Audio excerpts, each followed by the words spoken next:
Welcome back, church. I'm Ricky Farley with 70 times 7 Ministry. Today is January 21st, 2021. We've been going through the book of Hosea. Today we're going to pick up in chapter 7. Last week we took a look at what God was trying to tell Israel, that He wanted that personal relationship with them. And we're going to see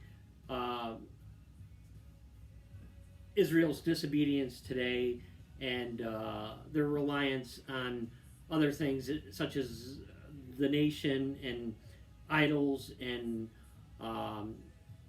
things other than God. We're going to start in 7:7. They are all hot, they are like an oven. They are devoured by their judges, and their kings have fallen. None among them call upon me. So, from the nation, from the top down, they were all disobedient and had turned their eyes away from God. Ephraim has mixed itself among the people. Ephraim is a cake unturned. So, they look fine on the top, but on the bottom, they're scorched.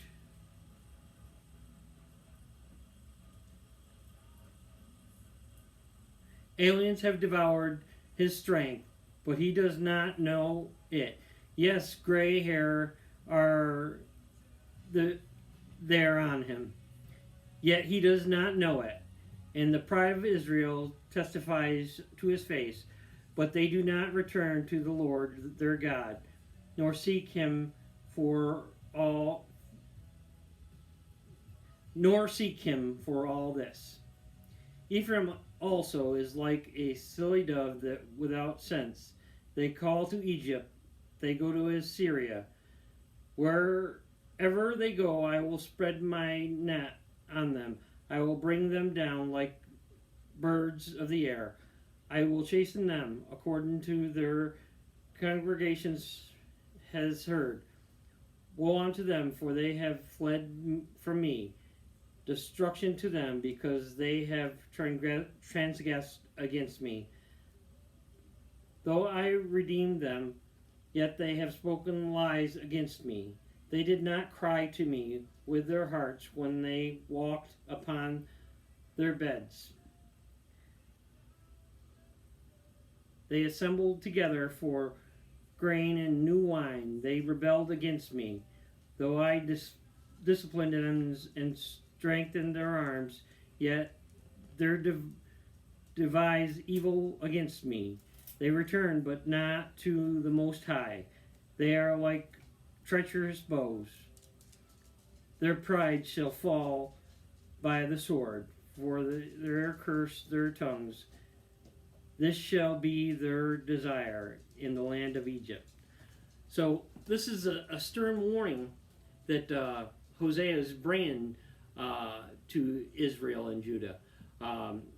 And as we know, it falls on deaf ears because the kingdom of Israel fell to the Assyrians in 721 BC, and Judah held on for a little longer, but they also were conquered by the Babylonians in 586 BC. If we go ahead into chapter 9 now, we'll pick up in 14. Give them, O Lord, what you will give. Give them a miscarried womb and dry breasts. They are wicked in Gilgal, for there I hated them. Because of the evil of their deeds, I will drive them from my house. I will love them no more. All their prides are rebellious. Ephraim is stricken, from the roots is dried up. There shall bear no fruit. Yes, there are there to bear children. I would kill in the darling of the womb.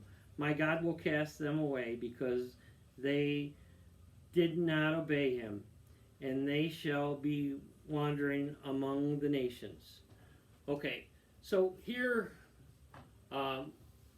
we see that God will deliver his people over to other people. In this is not just only a stern warning; it is a picture of what we need to look at today. Because in many ways, the American Christian Church represents ancient Israel in some ways, because we do have rebellion against God, and I'm not pointing to any one person or denomination or anything like that. I'm talking as people as a whole, as God looks upon us as a nation.